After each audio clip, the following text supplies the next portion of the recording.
Steve here again with a few comments on a video I watched a couple of days ago, and I know I've covered a number of his videos, Stefan Molyneux, and uh, it's a bit of a challenge for me to even comment because the guy is such an eloquent speaker and very well informed. He's very well organized, and he gives a good argument on many things that he puts forth, I would say. There's a lot of detractors out there against him, but I think it's mostly that he makes them uncomfortable because he shines a light on their irresponsibilities and their irrationality very often.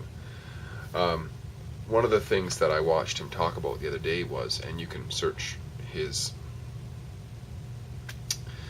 up Stefan Molyneux, socialism, right?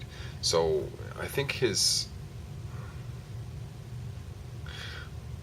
I don't know if the video was called this, but I wrote this down anyways from listening to it, is why is socialism wrong?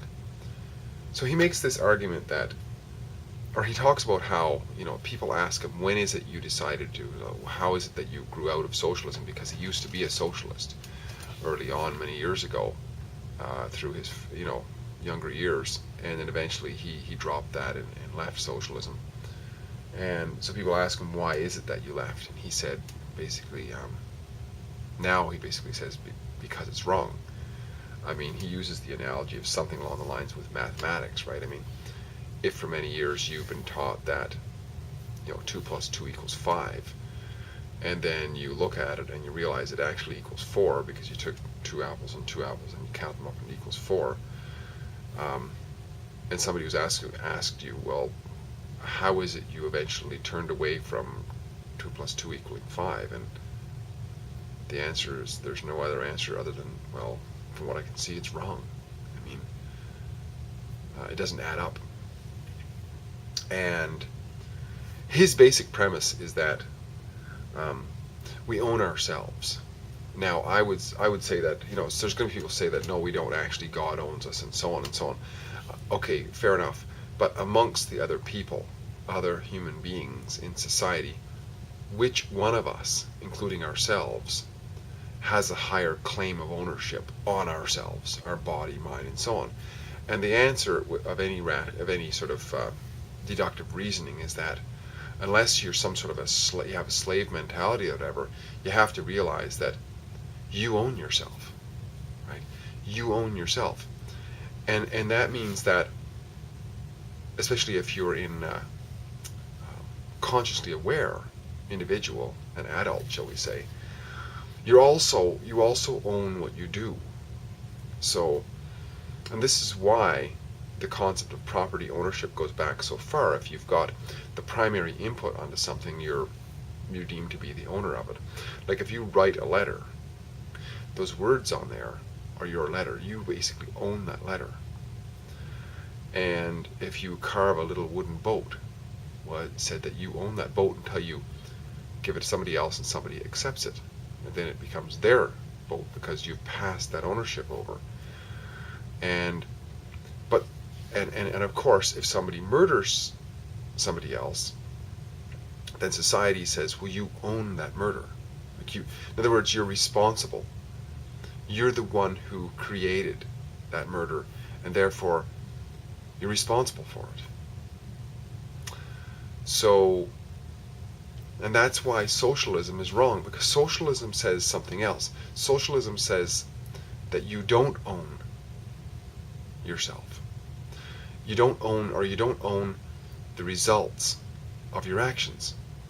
Like if somebody is irresponsible, the welfare state says you're not responsible for your situation, and therefore everybody else has to give to you.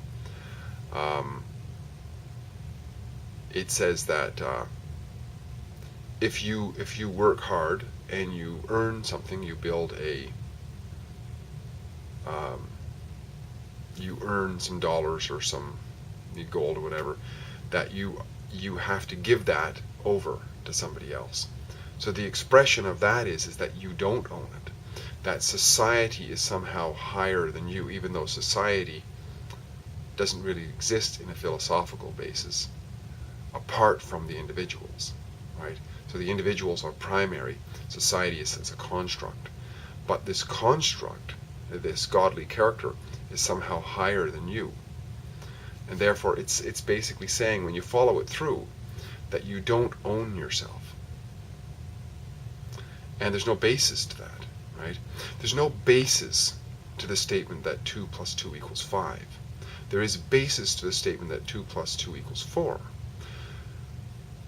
There's no basis to saying that you do not own yourself, and therefore that you do not own the results of your actions, your conscious actions.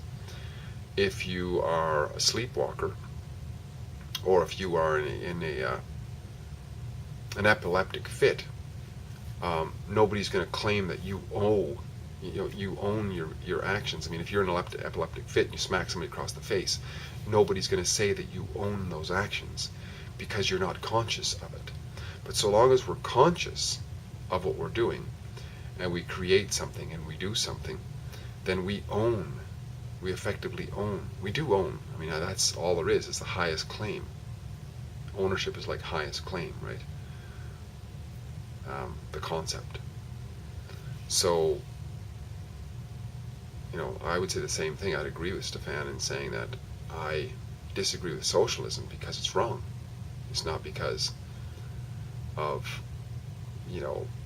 they're giving to this and they're giving to that, and they're taking from this and they're taking from that. All that is just a side note. All that is just a story to try to convince me. But it's wrong. It doesn't matter how many stories somebody can make up about how 2 plus 2 is equaling 5. It doesn't equal 5 in terms of, it makes a lot less sense, horrendously, immensely less sense than 2 plus 2 equaling 4. So, me owning myself makes more sense than me not owning myself, or somebody else owning me, or a bunch of other people owning me. And therefore, by extension, me owning the fruits of my labor, so the fruits of my actions, makes more sense than a whole bunch of other people owning them. Because what is their claim? What is their claim? Their claim has to be, if they're going to take from me without asking me, just because they say this is the way it is, because we now are all socialists, or we're going to give to you based on what we took from others. If they're going to say that, it's just based on them saying it. They can't make the claim that they have a higher claim over yourself, over you, than you do. If they have to do that, then they have to admit that they themselves also have a lesser claim over themselves. So where does it end, right? It doesn't end. That's the thing about this nonsense, about this wrongness of socialism, is once you start down that road of saying that part of you is not fully yours, that part, where does it end? So now you could turn around and say, well, your words are not really yours. Your hair is not really yours. Your gestures, your hellos, your food is not fully yours. The plate that you have in front of you is not fully yours. You could somebody else come along and take it from you. And so it doesn't hold up to any universal standard, because it's complete chaos. So it completely breaks down. I mean, two people standing in front of each other, one can take from the other, one can take from the other, and just keep on stealing back and forth and back and forth and back and forth and back and forth.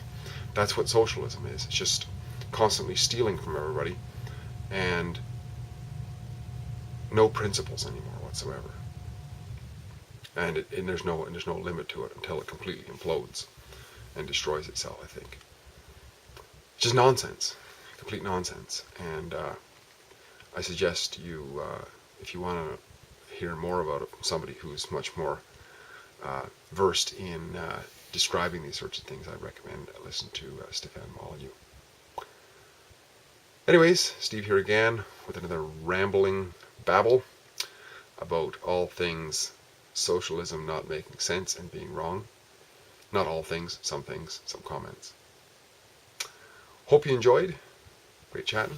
Talk again soon. Bye for now.